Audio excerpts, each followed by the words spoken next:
So I have been listening to some book podcasts that are kind of like book clubs. They talk about books. It's like normally 2 or 3 people. And it kind of always feels like I'm an outside person listening in on like 2 or 3 friends talk about books. And it's kind of like, oh, okay, like I'm laughing, but I'm like the Peter Pettigrew of the group. Yeah. So I want to say that I hope if you are listening to these episodes, if you've been, you're a new listener or like a long time OG, because we've been going for so long. 6 months? 9 months? Mm-hmm. Wow. Yeah. So if you're an OG fan, I just hope that Jordan and I have created an environment where you guys feel like you are sitting in the room with us, you're eating our snacks, drinking our drinks, and this is like an inclusive conversation. It doesn't feel like you're just kind of like eavesdropping on our conversation. That's what I've been like thinking about for the podcast. I want this to be like an inclusive, like you're part of the group. You should feel comfortable enough to disagree with us. Yes, that too. Like that, Yes. That is what I want from people. Mhm. If that's the level of comfort you have listening to us, like, oh, I don't necessarily agree with what you're saying, and I feel like I can respond to you with an alternate opinion. Yes. That to me is like the definition of like a true relationship Mhm. where you feel comfortable disagreeing with the other person, but willing to have a back and forth. Yes. Yeah. So I hope that is an environment that Jordan and I have fostered, that you feel more like that instead of kind of, I think, the norm for podcasts where you almost feel like you're eavesdropping or like not supposed to be in and on the conversation and you kind of feel apart. We are a giant family of imaginary people in this recording room. and Join I our hope- family, drink soju with us. Yes. Or tell us your drink of choice and your book of choice. Yes. Or Yeah. your show of choice. Like we are Yes. not heroines like genre or format specific anymore. Mhm.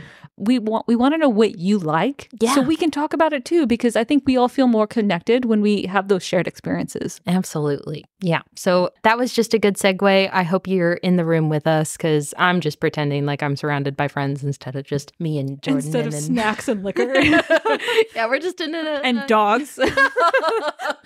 Yeah. So I hope you guys are here with us. I hope you feel that. Please talk to us if you feel like we're not kind of fostering that vision, because that is the vision for Not Another Heroine, because we're all not another heroine. Hi, readers. I'm Jordan.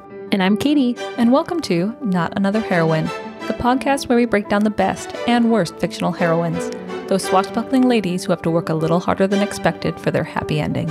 Want to see what's next on our TBR list? Subscribe to us on YouTube or follow us on Instagram for a sneak peek at upcoming content or to help us pick our next book.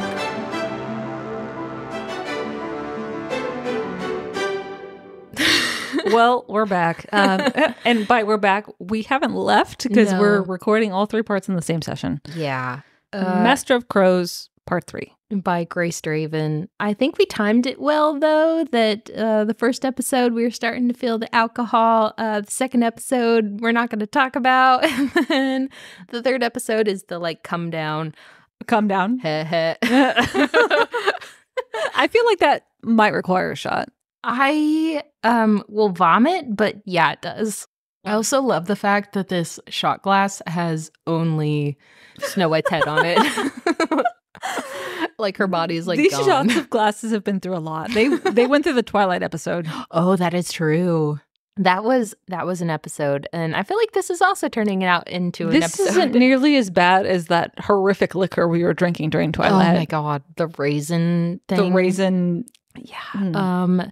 Again, for our audience, because it's probably been like 2 weeks since you've heard from us and we're still drunk, we are drinking soju and it's delicious. You can probably find it at some kind of like wine beverage place.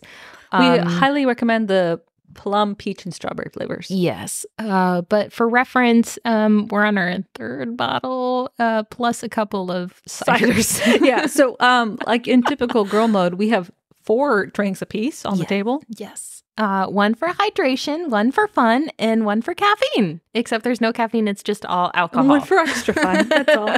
Yeah. And we've only been eating vegetables because this is true girl dinner. For real, though, we have a veggie tray, cheese, and lollipops on the table. Yes, that we do. So I just hope that's like a good preface to why we're maybe incoherent in some of these episodes. We're going to finish part 3. Yes. Yep. Yeah. So part 3, so we had our sex scene in part 2, that happening. But part 3 is kind of sad because it immediately starts with Salhara telling, I am struggling. Martise? Words? Visitors happen, right? Yeah, but what's her name? The Martise? Oh, Martise. Okay, I was saying like Martrise or something. Katie. Yeah. Okay, so words are hard. Martise, that she is a magical source. And although she can't do spells herself, she can be like a source for other people's spells.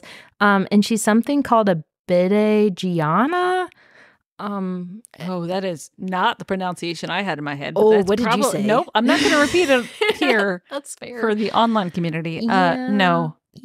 So I think it translates to life giver or something similar. Yeah, I am pretty sure. And yeah, so she's a life giver. She can't do spells herself, but she can give spells to other people. And it's kind of sad because he also tells her like kind of as a warning and kind of as like a, I don't know, like a be careful. Basically, all Bede Giannas in history have been slaves and drained and abused by people. And she's like, okay, that's great. Like, I'm a slave and also a Bede Gianna, which is like also a different kind of slave. So, okay, here's my life. So, I just had a moment. That's fair. This whole episode has been a moment. I wasn't going to reveal how I said this. I said by Jana. That sounds cooler though. But you saying bidet. Okay. Yeah. But also I feel like this is a good time to, so we're not sponsored by Tushy, but also get one. Yeah, 100%. Let us as Americans join. Did you finally get one? I did. Did you install it? I did. And it was super easy to install, super easy to use. You will feel 140% cleaner than just you did. Do it. It's a bidet. I don't think we've actually said that, but just get the fucking Tushy thing. It's probably coming up on your Instagram ads. Like, yeah, just do it. Yeah, I think it'll be a Prime deal. That's how we got ours. Yeah. It's nice. It's even like 2 for 1 or something. Yeah. Just do it. Anyway, Bede Gianna. Yeah. Life giver. Yep. Yeah. Also clean giver. That dessert, you need to take a drink. That is not fair.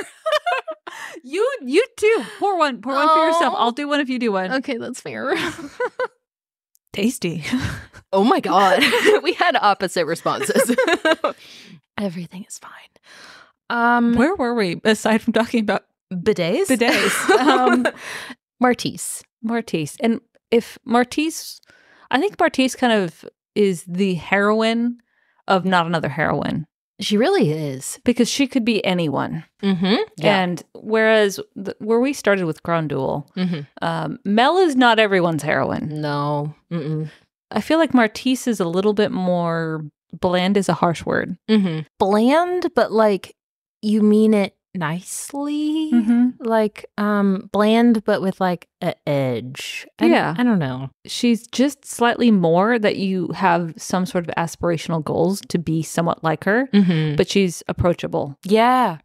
Not one of those people, because I think that was one of my like bigger hurdles to get over when I read ACOTAR and then also the Throne of Glass series. And I know you kind of struggled your way through it, but Aelin and also Feyre are kind of unapproachable in the popular girl sense of that, where they're too pretty, they're too courageous, they're too, and it's okay for women to be too much, but it's like, I don't know that I totally kind of imprint with that. Like, that's not me. But I feel like there's a push to be more when it's okay to one, not want that and not be that. I think there's there's value to accepting the world around you and not striving necessarily to change that. Yeah. Which sounds kind of bad on the surface, but we kind of also need people like that as well. Yeah. And I think that's Martrise and I feel like I'm fucking up her name. That's probably the alcohol talking, but. Oh, so you're saying Martrise. Yeah. Martise. Martise. Right? What? There's no You have the book in front of you. Words are hard. Yes, Martise. She's just like an everyday girl. She's like, the everyman. Yeah. But she like is only extending herself when it comes to things that she values extremely. Like, as we'll kind of get into through this episode, she's only extending herself and really making herself vulnerable and, you know, maybe putting herself in questionable positions just to help Silhara because she feels love for him. And she kind of also recognizes that maybe it's one-sided. She's like, I don't care, though, that this is one-sided. I love you. I'm going to do these actions to protect you. And so I think that's respectable, that it's not some kind of like greater moral standing of like, I need to support the world. I have to do this. It's like, no, I just love this person and I'm going to do these things to help them. Well, that's the difference between, I would think, like an ACOTAR character, which is like, oh, I'm going to defeat corruption. And so you have a heroine who's designed, her only motivations are to save the world, defeat the evil power, and do it on her own. Versus Martise is very simple. Yeah. I mean, if corruption wasn't bothering Silhara, would she do anything about corruption? Probably not. No. That's fair. Which is not necessarily the right answer either. But for Martise and for probably a lot of people, like, your level of involvement in these mass world level problems is pretty minimal. What can you do at that level? And I think that's also what makes this book, I would say, more easy to get into, easier to read, easier to reread than maybe a book like A Court of Silver Flames, because Nesta's character is very intense. She's doing things, yes, for her own gain, but also there's still that kind of it girl. She's doing it for the betterment of the world. She has to find, you know, the 3 objects that'll help her do whatever. It's kind of harder to imagine yourself, I think, as Nesta. Like, you want to, like, that's the it girl, you know? But I think Martise is more like, this is actually who you are. This is a very reasonable, like, she's just trying to save the person that she loves. It's like the chosen one versus the person choosing something. Yeah. Yeah. And it's just, I don't know. There's a soft spot in my heart. It's more relatable than your standard fantasy romance heroine. And I think hopefully we can all appreciate that a little bit more. Yeah. At least I'd like to think that. I think so too. And it's sad because basically Martise is found out about being a Gianna life giver. And so she kind of recognizes that she's like fucked over, like, if not because part of her soul is in somebody else's like control, but also because she is a life giver and she will perpetually be used by other people. So she's kind of like not having a good moment. Yeah, well, so she's been enslaved almost her entire life, right? So to realize that she has yet one more item that makes her more appealing to be a slave and eventually be destroyed. Yeah. Like the fact that she trusts Silhara.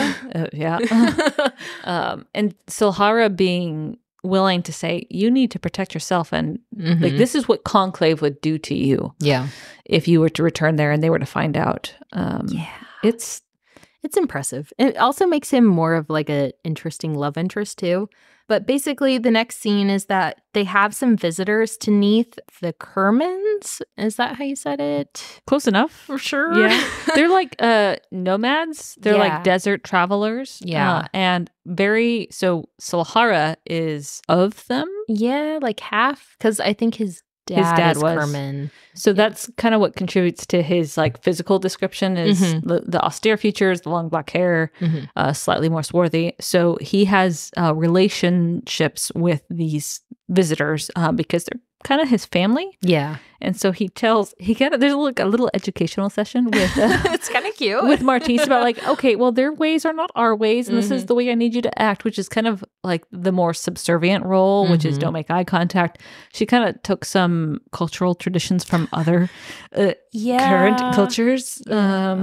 I will say, so like outside of this book, this first bit was a little bit questionable because it kind of painted women as like second half humans. But Grace Draven kind of has a little bit of like a redemption moment later when we get into women's actual role within this tribe. Yeah. But right now, you know, she just has to serve Silhara during this little picnic thing and can't make eye contact with the other men. And yeah. So, okay, I will say that this scene probably was drawn out unduly so. Yeah. Because at the end of the day, the entire purpose of this interaction between the Kerman people and Silhara was for Silhara to find out more information about the Baijana or Bidejana. Whatever. And so this results in him hosting them at Neath, and then being like, okay, great, visit, come to our tent village, and that's fine, and bring your woman with you. And it's all of these displays of Martise being subservient to Silhara, her interacting with the women of this tribe, and learning how they influence and have power through their men, despite their seemingly subservient roles. It just seemed somewhat unnecessary. Yeah. It was kind of one of those, she needed to draw out the plot or else this would be like a 200-page Yeah, exactly.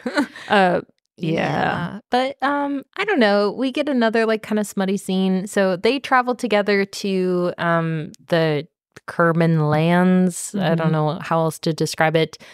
But basically, Silhara is the nephew of the Sarsen, who's like the big chief of the village. He's the nephew of his wife or his fourth wife, et cetera, et cetera. Yeah, multiple wives, multiple concubines. Yeah, that's the setup here. But basically, we get this kind of like cute domestic intimate scene where Martrise gives him a bath. Ugh. Yeah. I felt like this was unnecessary. Yeah. So the only purpose that this entire scene serves is to continue their physical relationship and demonstrate their emotional bond in front of other people, and also to educate Silhara about the role of Martise and his future with corruption. Yeah. Because basically what he learns is that so in those documents that they got from the keep where the lich is located, they found out that there was this ceremony a couple centuries ago where they killed a god. That was like a minor bad god or whatever, etc.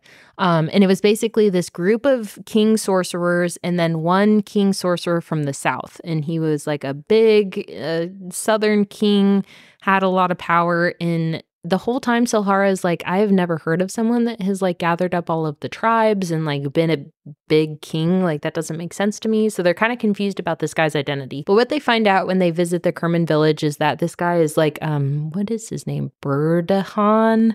Oh, it's the historical dude, right? Yeah. I think it's something like Bardahan or something. So, bitch ass.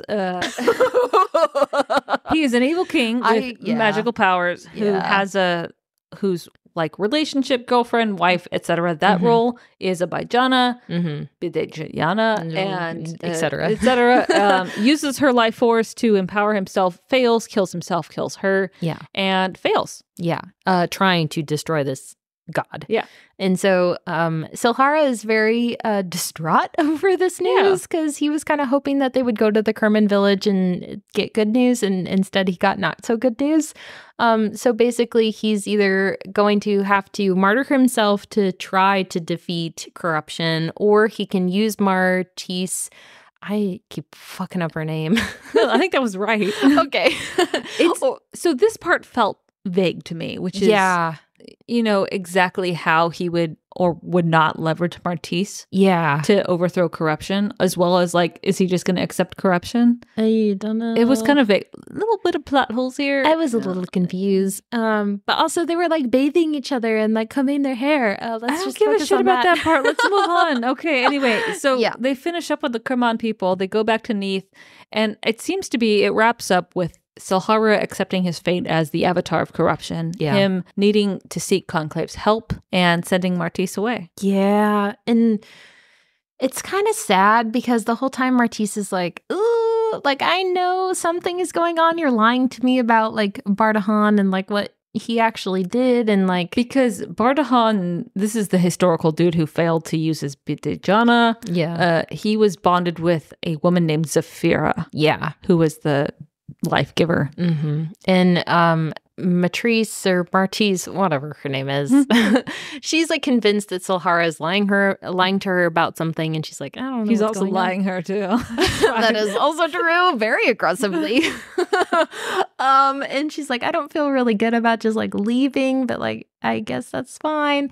And so Silhara kicks her out, he kicks Gurn out, and he's just living by himself at Neath because he knows that stuff is fucked up and he accidentally hurts Martise accidentally during like a little scuffle when he's like possessed by corruption. Oh, that's a significant scene though. Yeah. Because it shows Silhara losing control over his own form. Yeah. So corruption basically possesses Silhara and attacks Martise. Yeah. Throws her up against the wall. It's very satisfying because she kicks him in the balls and like literally cripples him for hours. And it's funny too because she only recognizes that he's himself when he's like, oh, you fucking demon, get away from me. Yeah. It's kind of cute but also sad at the same time, where everyone acknowledges that they have met the point of basically no return with corruption, which is Silhara can no longer fight against the possession. So he sent a letter to Conclave, right? Mm-hmm. Yeah. And he's kind of asking like, hey, here's your opportunity to fucking kill me. Like, let's also take out corruption. Let's do this thing. And basically, Martise is kind of returned to Conclave. They have this big meeting. Silhara's there. And the luminary, who's like the big guy of the chief or the pope. He's like the pope. Yeah. Yep. Okay, I'm glad that's not just me. So the pope is basically like, I don't really trust you, but like this is fine. Like let's just kill corruption. You'll be the martyr. We'll foster our power through you and you'll destroy corruption.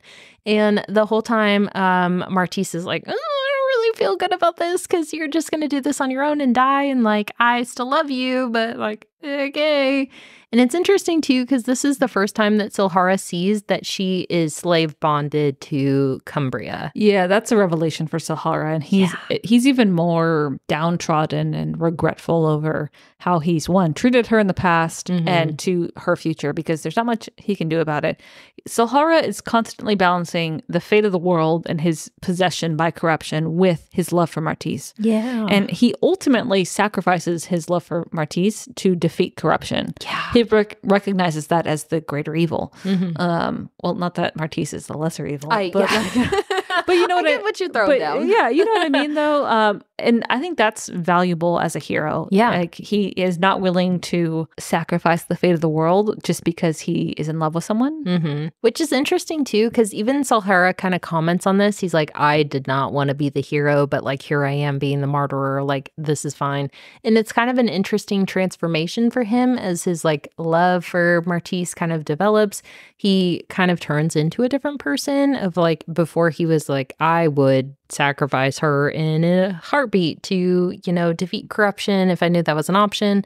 But at the end, he's like, I can't just sacrifice her. I'm just going to do this myself and hopefully the world will exist in a better place and she can just live her life. Well, it's sad. It's sad, but it's also notable that the very fact that Silhara can resist corruption, because what we didn't touch on before is that corruption as an entity is luring Silhara with these promises of riches and women and like power. And Silhara is constantly like, nope, not interested, bud. Yep. Keep trying. No, thank you. And corruption is like, one day you'll cave to me. And the day that Silhara is possessed by corruption, where he attacks Martise, is the day that like you kind of see him like waver a little bit. And it's terrifying. Yeah. And it's also interesting because his whole segue into making this plan happen is he basically, you know, everyone has left Neath. He's by himself and he's like, okay, I accept you. I am the avatar. Like, control my body. We'll figure it out. But in the back of his head, he knows that this, plan is going to happen and they're going to try to destroy him. And it's really sad because corruption is like, oh, this is awesome. You finally accepted my yoke. You're in my control. But you need to be punished because you have, wavered and said no to me so many times. And corruption makes Silhara destroy his orange grove. Oh, it's so sad. It's really sad because Silhara has this love-hate relationship with the orange grove. I mean, he was almost killed because he stole an orange and he hates eating them, but he eats them every day. But there's this constant love behind all of that for his orange grove. It's a source of money, and it's completely destroyed, up in flames. So this happens, and I apologize if you've gotten confused in our retelling, but basically Silhara has banished both Gurn and Martise to out of Neath, while corruption possesses him. And this is in anticipation of traveling to another location for the priests of the conclave to unite in a circle and battle corruption to eventually defeat him and save the world. I think it just occurred to me. This did not occur to me during reading, that it's interesting that Grace Draven chose corruption as a euphemism for this evil god, and it shows how corruption lures Silhara along the path, and he eventually caves, and how the way he can be defeated is only by the unification of these people and Silhara as representation of corruption in our current world. Oh, I wonder if she's trying to send a message. That would be nice. Sending a message through smut appreciation, I'm here for it. It also makes me wonder, how much actual smut did she write into this book to make it appeal to readers, if only to get this message across? I don't know, because we also read The Undying King, and yep. I don't know if there was a broader message besides smut in that one. But I could also see that, because there is kind of the broader message of... The message feels like it's not articulated. It feels like there's a commentary on corruption as a presence in that world, right? Which, if we're going to read into it as a commentary on corruption in our current world. Yeah. But it feels like she doesn't quite know how to defeat it or how bad it is, except that it's bad. Yeah. It feels like a general message that needs to be refined. I could see that, because I was very confused. So these next couple scenes, Silhara, is in this funnel of wind. The priests are all around him. Martise basically is like, I'm going to run away and try to help them. Runs away, goes to this place, is like, oh my God, he's sacrificing himself. Goes and touches him, and her gift comes out, and they go into this weird, barren, freaky place. Yeah, with the gigantic whale, the Leviathan, in an ocean of darkness and sadness, and oily. It's not water. The imagery in this last section is significant. So Grace Draven's imagery is phenomenal. Yeah, it really is. This last scene where basically we're skimming a lot. We're not progressing quite. Yeah, but we're skimming because I will be honest, and this whole part is kind of confusing to me. So if we backtrack a little bit, Silhara banished them both. Yeah. He goes to this place that he summoned the conclave to be like, okay, I am possessed by corruption. Corruption will be here. Come here, use your powers to defeat me. With your powers combined, we will win.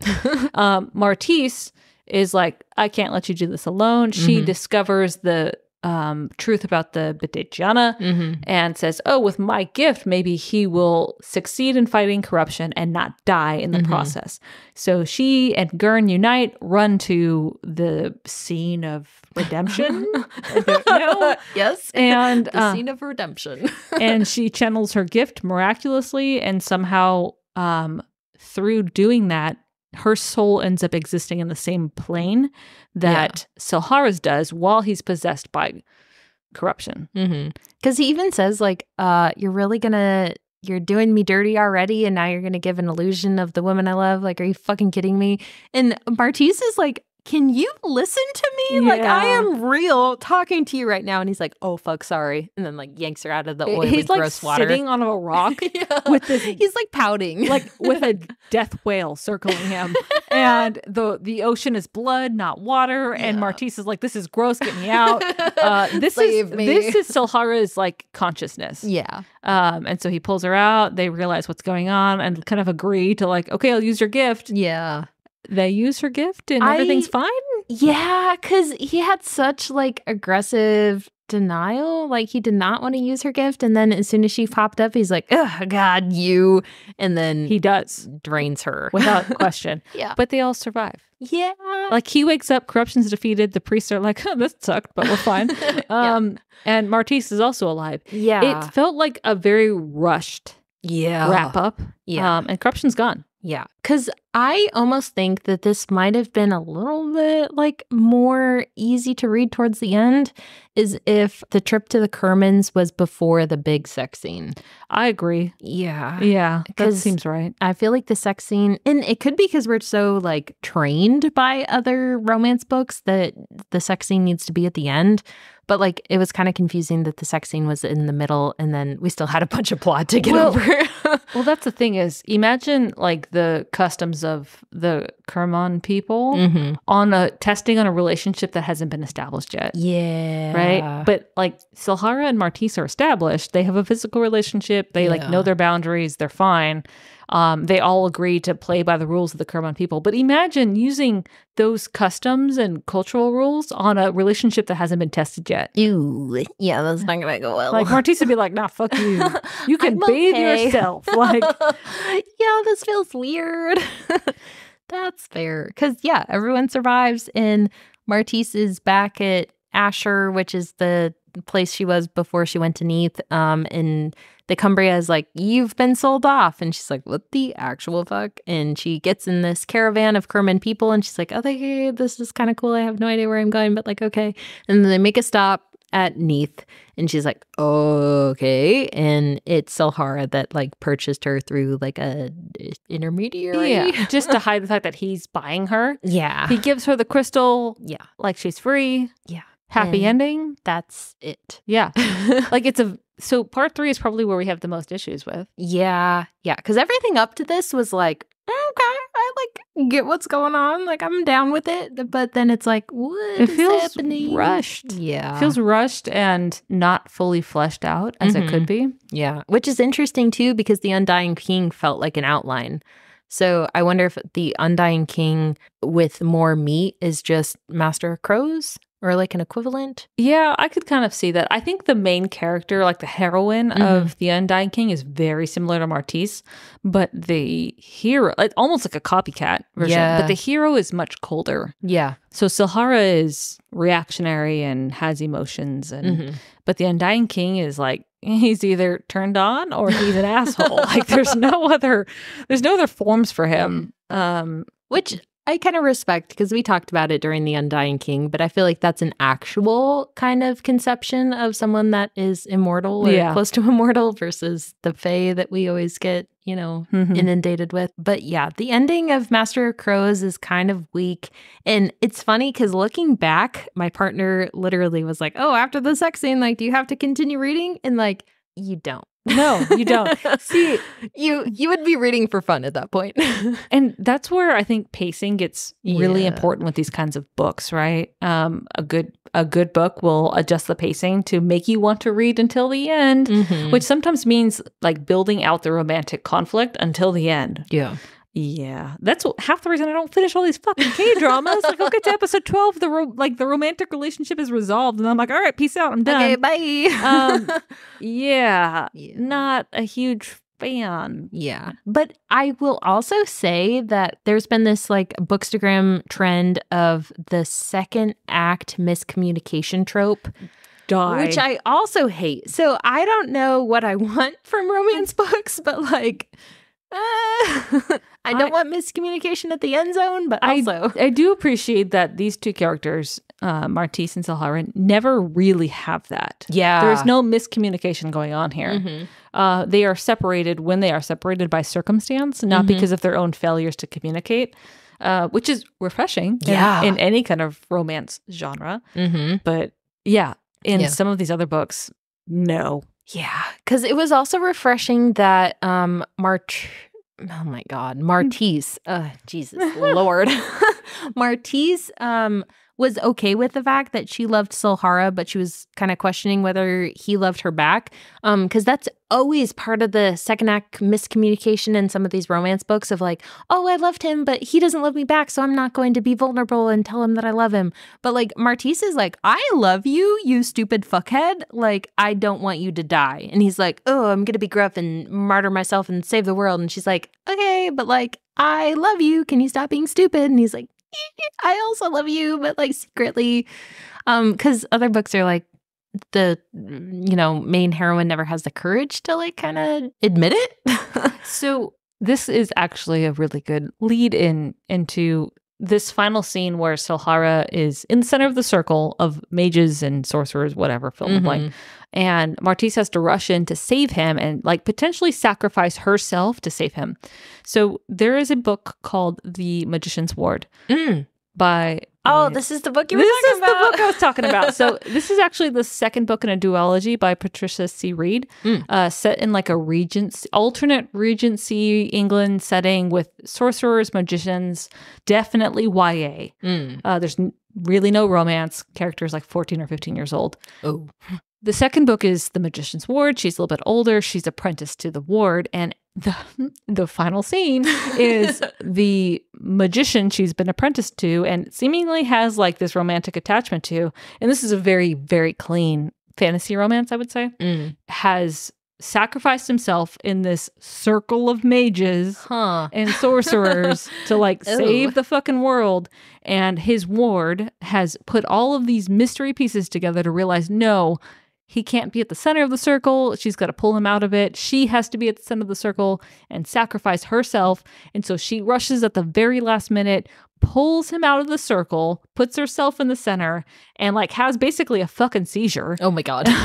And almost dies in front of him because she threw him out of the circle to save him. Oh, fuck. Because she realized like he would die. I'm not going to die if I put myself here. But it's like that expression of love that hasn't yet been confessed, but is confessed by action. Yeah. And it felt way more significant in that book than it did here because it felt like the love was confessed maybe too early. Yeah. And her sacrifice maybe didn't mean as much because we expected it to happen.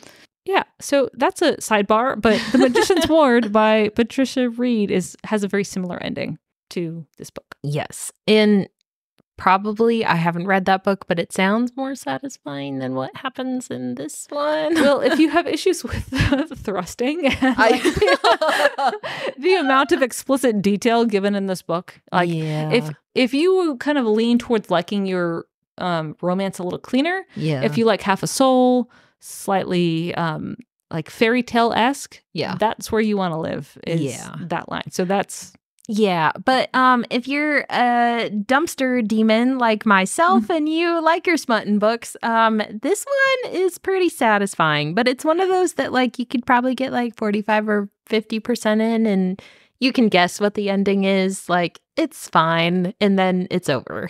Yeah, the conflict resolution isn't as drawn out as you can. So if we were going to have issues with it, that would be it. But overall, though, still a phenomenal book. Yes. Like, if we were just to focus on her writing style, phenomenal. Yeah. Like, my God. Yeah, because it feels, because I will say that some like smutty books, it kind of feels like you're reading like Wattpad or Archive of Her Own fan fiction-y, and you're like, this is not seen a real editor or like a, literally publishing house or anything. Like, this is fine.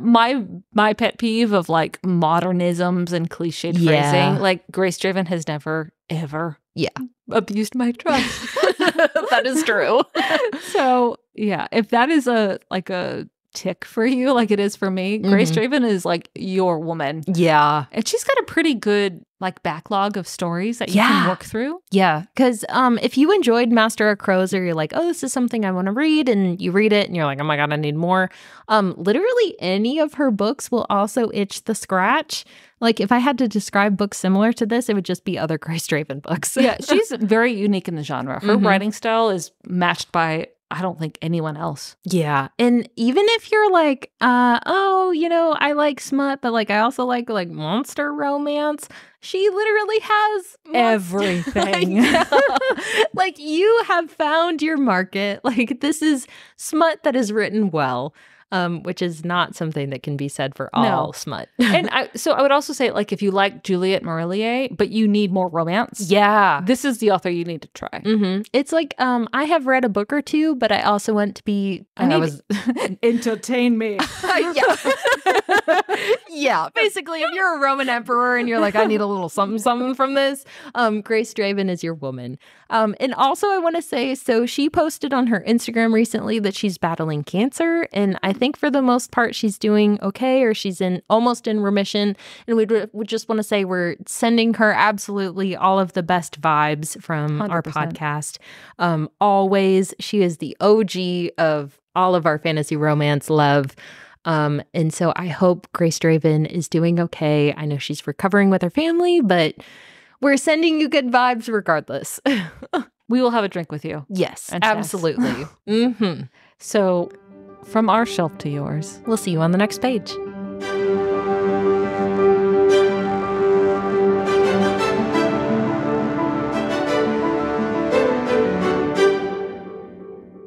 Hi, readers. If you'd like to help us pick our next book, send us a message on Instagram. Or if you'd like to just listen, we post new episodes every Monday and Wednesday on Spotify, Apple, and Amazon. Thanks for listening. Bussin'.